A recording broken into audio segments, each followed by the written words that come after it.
आपका उज्जवल भारत न्यूज में नमस्कार। आपके साथ मैं हूं खुशबू। उज्जवल भारत न्यूज की एक खबर का असर। जी हां दोस्तों, हमने उत्तर रोड में बसे एक खोपरा गांव और वहां के लोगों की दयनीय स्थिति के विषय में खबर अपने उज्जवल भारत न्यूज के चैनल के माध्यम से आपको दिखाया था और इस संबंध में स्थानीय विधायक गीता जैन से भी बात की थी। तो उन्होंने भी खोपरा गांव की समस्याओं को जितना जल्द हो सके उसे खत्म करने का आश्वासन भी दिया था और वो दिन आ ही गया। गीता जैन ने खोपरा गांव का दौरा किया और वहां के लोगों की समस्याओं को जल्द से जल्द खत्म करने का आश्वासन भी दिया।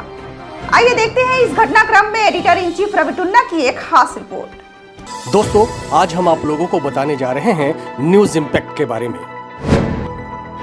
जी हाँ, उज्जवल भारत न्यूज ने आप लोगों को अपने special programme reporting on wheels 3 में आपको भाईंदर वेस्ट के उत्तर रोड में एक खोपरा गांव के बदहाली की खबर को दिखाया था।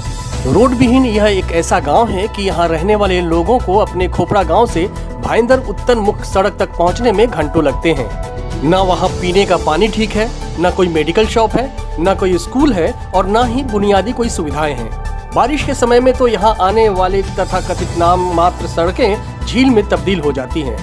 उज्जवल भारत न्यूज टीम काफी कोशिश करने के बाद सुरक्षित न्यूज कवरेज करने खोपरा गांव पहुंचे तो एहसास हुआ कि आखिर कैसे यहाँ रहते हैं लोग। एक मजेदार बात यह भी है कि यहाँ के सभी लोगों का नाम मतदाता सूची में है और मतदान भी करते हैं। यहाँ की मनपा प्रशासन, राज्य सरकार और देश की सरकार बनाने में इनकी भागीदारी भी होती है, लेकिन इन्हें बदले में मिलता कुछ नहीं है।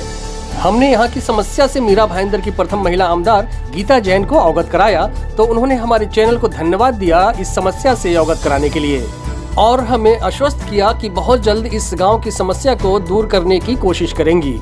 देखिए, ये एक बात मैं बड़ी ईमानदारी से कहना चाहूँगी कि उनकी जो रियल प्रॉब्लम्स है वो मुझे आपकी न्यूज़ देखने के बाद ही पता पड़े। तब तक मुझे पता ही नहीं था कि ऐसे कोई एक छोटे से गांव में ऐसे सारे प्रॉब्लम्स हैं।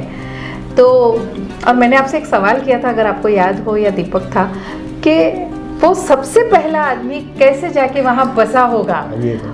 इतनी प्रॉब्लमेटिक उधर की सड़कें, वहाँ आने जाने के कोई साधन नहीं और ऐसा गांव भी बिल्कुल हमारे शहर कहने वाले, इस आधुनिक शहर करने वाले जो इतना विकसित शहर है, वहाँ उसके बिल्कुल एक कोने में ऐसा भी गांव है। वो thanks to your news that I came to know. क्या हो सकता है वहाँ जाके ही पता पड़ेगा और बिल्कुल बहुत जल्दी मैं वहाँ उनकी मुश्किलों को कहीं थोड़ा सा कम करने का प्रयत्न ज़रूर करूँगी। हमारे चैनल को सबसे पहले इस समस्या से अवगत कराने वाली संस्था यूथ फोरम के पदाधिकारी गण ने उज्जवल भारत न्यूज के खबर को लेकर महाराष्ट्र के राज्यपाल से मिले तो राज्यपाल ने भी त्वरित कार्रवाई करते हुए मीरा भाईंदर महानगर पालिका के आयुक्त को एक लेटर भेजा इस समस्या के समाधान के लिए। तो इसे कहते हैं ना, उज्जवल भारत न्यूज के द्वारा खबर दिखाए जाने के बाद का असर कि आमदार गीता जैन खुद मनपा के पदाधिकारियों के साथ खोपड़ा गांव पहुंची और लोगों से वहां की समस्याओं को जाना। नमस्कार, उज्जवल भारत न्यूज में आपका स्वागत है। दोस्तों, आज हम फिर निकल पड़े हैं उस खोपड़ा गांव में जो कि हमने रिपोर्टिंग ऑन व्हील्स के माध्यम से आपको दिखाया था। इस गाँव की स्थिति, यहाँ जो परेशानी है लोगों के, लगभग 250 फैमिली यहाँ रहती हैं और यहाँ न चलने को रास्ता है, न पानी है, न बिजली है, न कोई दवा दुकान है और न शिक्षा की बात है। तो इस संबंध में हमने न्यूज़ भी दिखाया था और यहाँ की आमदार गीता जैन से इस विषय पे हम लोगों ने बात किया था। यूथ फोरम जो है उनके जो पदाधिकारीगण है वो राज्यपाल से भी मुलाकात की थी और आज सब होने के बावजूद राज्यपाल की तरफ से मीरा भाईंदर नगर पालिका को एक चिट्ठी भी आई है, वो मैं आपको दिखाऊंगा। और देखिए, आज जो है हमारी आमदार गीता जैन हमारे साथ आ रही हैं इस वस्तु स्थिति को देखने, यहाँ की समस्या को देखने, ताकि आमदार होने के कारण वो शायद यहाँ की तकदीर जो है, यहाँ की तस्वीर जो है वो बदल सके। देखिए पीछे आमदार गीता जैन की गाड़ी आ रही है, वो भली भांति देख रही हैं कि किस तरीके से रास्ता यहाँ की स्थिति है ताकि वो यहाँ के लोगों की समस्या दूर कर सके। आगे दिखाते हैं कि गीता जैन जब यहाँ आई तो और क्या क्या हुआ।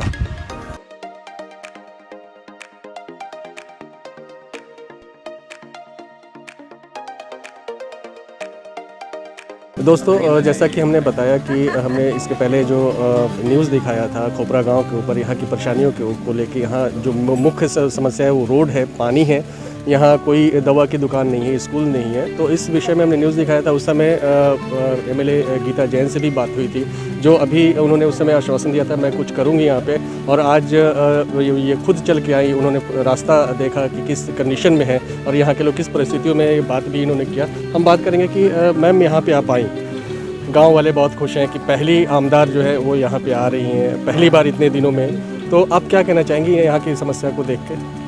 देखिए, गांव वालों को समस्या है, बिल्कुल सही है, क्योंकि शादी से शादी यानी बेसिक नीड्स के लिए भी उन्हें 2.5-3 किलोमीटर जिस रोड से हम आए वो बिल्कुल चलने लायक नहीं है। इतनी तो परेशानी लेके उनको बाहर जाना पड़ता है। उनको बच्चों को पढ़ाई की सुविधा यहाँ नहीं है, पर जाने के लिए भी रास्ता नहीं है, तो उनको बाहर रहना पड़ता है। ऐसे बहुत सारी प्रॉब्लम्स इन्होंने फेस कर रहे हैं। तो बिल्कुल हमारा ये फ़र्ज़ बनता है कि इनकी कुछ परेशानियां हम कम करें।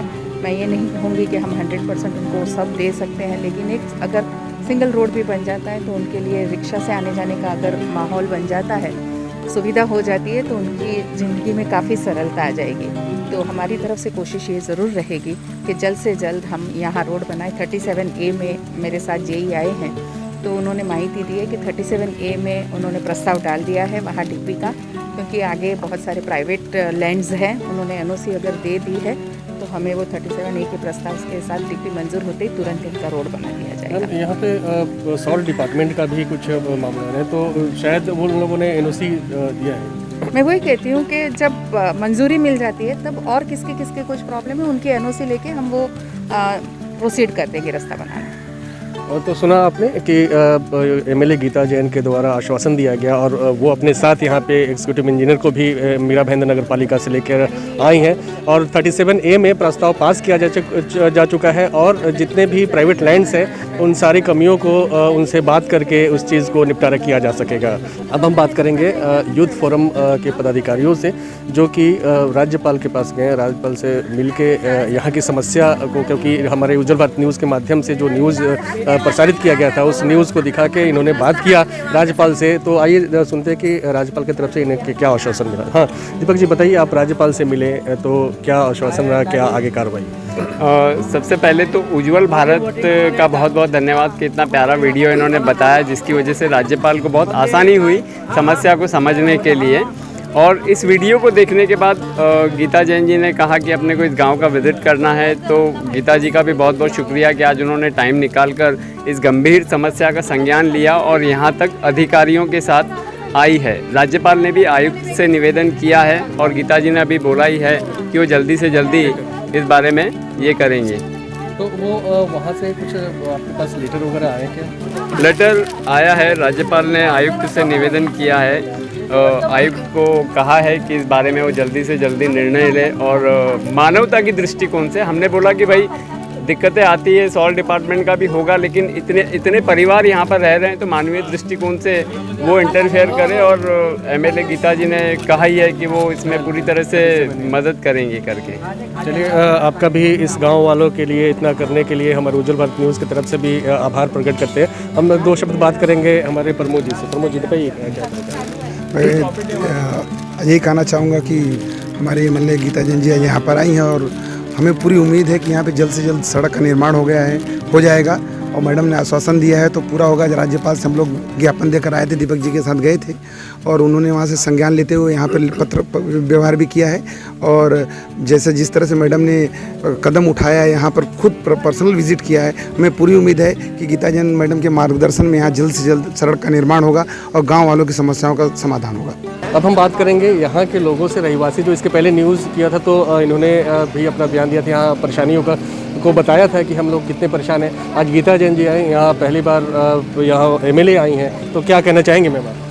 अभी तो हमारा यही प्रस्ताव रहेगा कि अपना रोड हो, क्योंकि हम लोग इतने साल से टैक्स भर रहे, कचरा का टैक्स भर रहे, दीवा बत्ती का टैक्स भर रहे, प्लस मल निसारण का, लेकिन इसमें से एक भी सुविधा नहीं हम लोगों के लिए।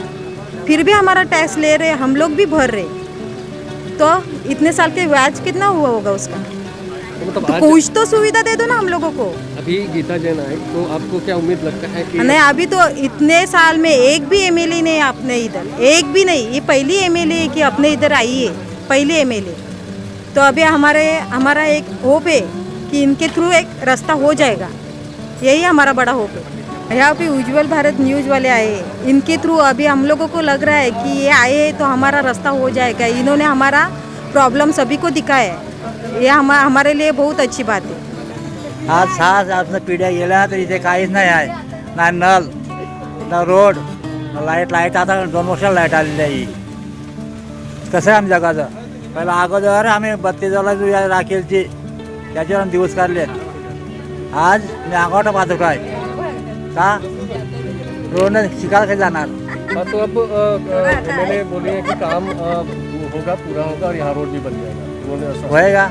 अभी हमारे साथ प्रदीप पाटिल जी हैं। इसके पहले भी हमने हमारे न्यूज़ में इन्होंने बहुत ही खुलकर बोला था कि जो यहाँ समस्या है उसमें लोगों की मदद की ज़रूरत है। तो आज एमएलए यहाँ पे आए हैं, क्या कहना चाहेंगे प्रदीप जी? इनसे बात हुई एमएलए की आपकी, क्या कहना चाहेंगे? पहले तो आपका बहुत शुक्रगुजार हो क्योंकि आपने फॉलोअप किया। उज्ज्वल भारत जो न्यूज़ है उनका बहुत आभारी हो, उन्होंने फॉलोअप करके जो पहले हमारा आमदार है जो यहाँ पे आए हमारे यहाँ हमारी समस्या देखने के लिए, तो हमें बहुत अच्छा लगा कि पहले आमदार जो हमारे साथ आए, हमारी समस्या जान लिया और उन्होंने आश्वासन दिया हमें कि हम आपके लिए जो भी हो सकता है करेंगे। तो उन्होंने आज आपको क्या आश्वासन दिया कि कब तक होगा, क्या परेशानी है वो?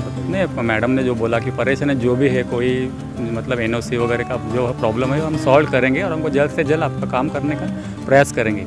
तो मतलब आप लोग खुश हैं कि नहीं, बहुत ही खुश है क्योंकि पहले आमदार जो हमारे साथ आए हैं यहाँ तक कोई पहुँचा नहीं था अब तक, जो आपका भी शुक्रगुजार हो कि वो आपने उनको यहाँ तक लाया। जो भी दीपक जैन है यूथ फोरम के, उनका भी बहुत आभारी हो कि वो उन्होंने फॉलोअप करके लास्ट तक मेरे साथ व्हाट्सएप पे भी वो थे। हमें हमेशा मतलब कुछ भी प्रॉब्लम होता था, जो भी होता था सॉल्यूशन वो हमके बता देते हम कि ऐसा ऐसा होने वाला है, मैडम आने वाले। तो हम भी आज रेडी थे और सच्ची में आज वो लेके आए, कि भी आभारी हो बहुत दीपक जैन का। अब मैं बात करना चाहूँगा, इसके पहले भी बात हुई थी आपसे। आप बताइए, यहाँ गीता जैन जी आई, आपकी समस्या को सुनी, क्या कहना चाहिए? अभी हम लोग उनके बहुत आभारी, लेकिन अभी वो जब भी रास्ता होएगा तभी की बात तभी है। लेकिन अभी तो फिलहाल हम लोग थोड़े तो खुश हो गए कि वो लोग आके हम लोग को थोड़ा हेल्प करके गए, भाई हम लोग करेंगे, आश्वासन दे के गए। तो मतलब अब जब रोड बनेगा तब लगेगा कि हाँ काम होगा। हाँ, जब भी रोड बनेगा तभी हम लोग को थोड़ा जिसको ठंडक मिलेगी कि वो कुछ होगा। तो सुना यहाँ पे सब लोग खुश हैं और उनके, लेकिन कहना यह है कि खुशी तो मिली, लेकिन जब तक काम नहीं होता है तब तक हम लोग का जो समस्या है वो हल नहीं होगा। हर कोई आता, लेकिन ये खुशी है कि पहली बार यहाँ महिला आमदार जो गीता जैन जी हैं, वो इतने वर्षों में एक पहला जो आमदार है वो यहाँ आई। इसके लिए हमें सुकून है कि कम से कम हमारी बातों को रखा गया और उन्होंने आश्वासन भी दिया कि जल्द से जल्द हो सकता है कि इस समस्या का समाधान किया जा सके और अच्छी सड़कें जो है यहाँ पे बन जाए। मैं रवि टुन्ना, उज्ज्वल भारत न्यूज़ के लिए। उज्ज्वल भारत न्यूज़ खोपड़ा गांव की समस्याओं को लगातार दिखाता रहेगा जब तक वहां की समस्या खत्म नहीं हो जाती। उज्ज्वल भारत न्यूज़ से रवि टुन्ना के साथ खुशबू की रिपोर्ट। फिलहाल अभी के लिए इतना ही। ताज़ा तरीन खबरों को जानने और देखने के लिए आप हमारे उज्ज्वल भारत न्यूज़ के यूट्यूब चैनल को लाइक, शेयर एंड सब्सक्राइब जरूर कीजिए। और जी हाँ दोस्तों, आप अपने कमेंट हमारे चैनल के कमेंट बॉक्स में साझा जरूर करें। दीजिए इजाजत, नमस्कार।